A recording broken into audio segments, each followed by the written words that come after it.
Hello and welcome. This is Development Stories on Osrc Television. My name is Oyewumi Ayinigbara.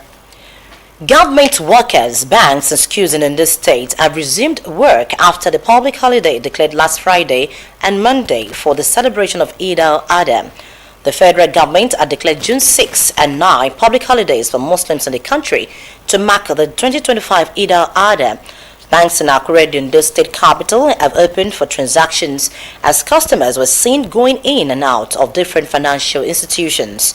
Also, schools opened early with pupils in uniform seen on major roads rushing to school.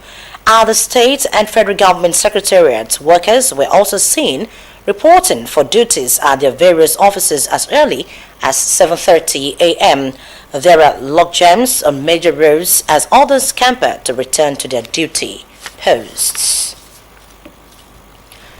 In his first 100 days in office, the state governor Lucky Aiyedatiwa has made significant strides in revitalizing the state's healthcare sector. From upgrading primary health centers to expanding health insurance coverage, the administration's effort aimed to enhance healthcare accessibility and quality for residents. Our correspondent Kunle Ariyo provides a detailed report. In just 100 days, Governor Lucky Aiyedatiwa has made healthcare a top priority in Ondo State, and the results are beginning to show.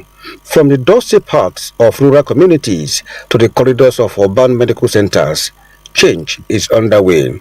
The state government has embarked on an ambitious journey to strengthen the foundation of public health care, beginning with the rehabilitation of 102 primary health centers across the 18 local government areas of the state. These centers, often the first point of contact for expectant mothers, children and the elderly, have been equipped to deliver basic life-changing care where it is needed most. The goal is clear: to reduce the maternal mortality rate, currently estimated at 512 per 100,000 live births, bring down child mortality, which stands at 132 per 1,000 births, according to national health data. But the reforms go beyond bricks and mortar. The Aiyedatiwa administration is also tackling long-standing barriers to care, which is affordability.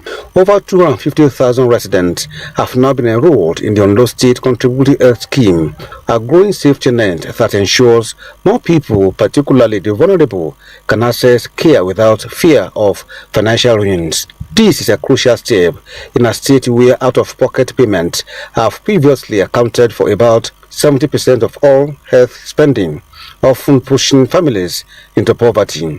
Health is wealth, and this is all about our health for us, so that we'll spend minimal amounts in taking care of ourselves.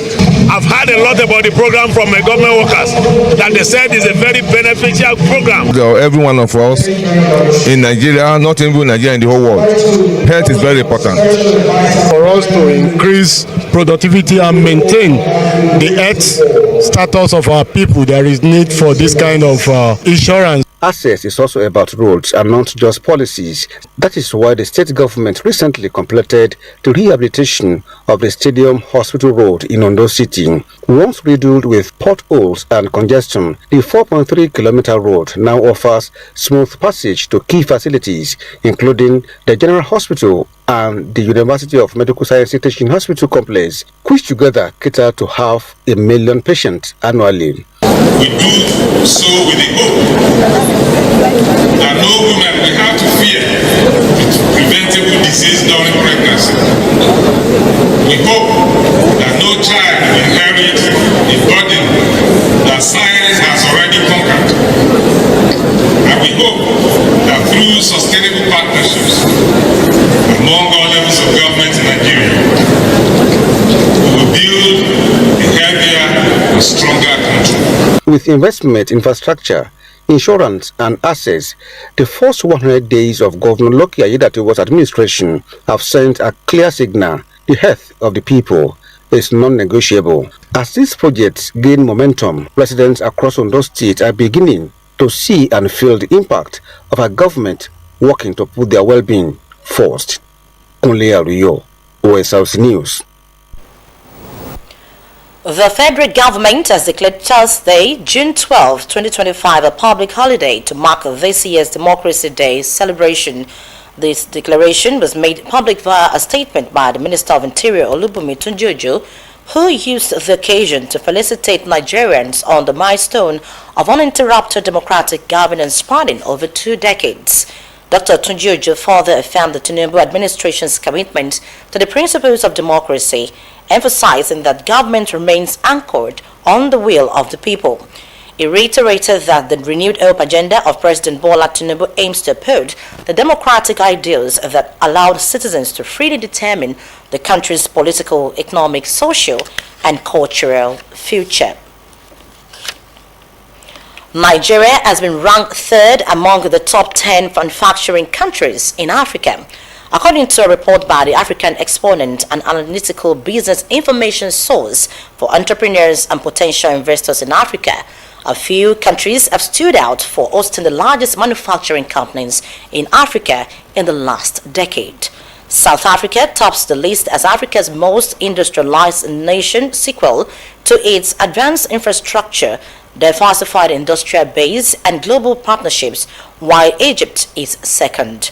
Nigeria is home to some of Africa's largest industrial conglomerates, with the top manufacturing sectors in the country to include cement, consumer goods, food and beverages, and oil refining. The report listed other top 10 African countries as Morocco, Kenya, Algeria, Ethiopia, Ghana, Tunisia, and Zambia. And that's developing stories on Osrc television. Do join us at noon for World News. Good morning.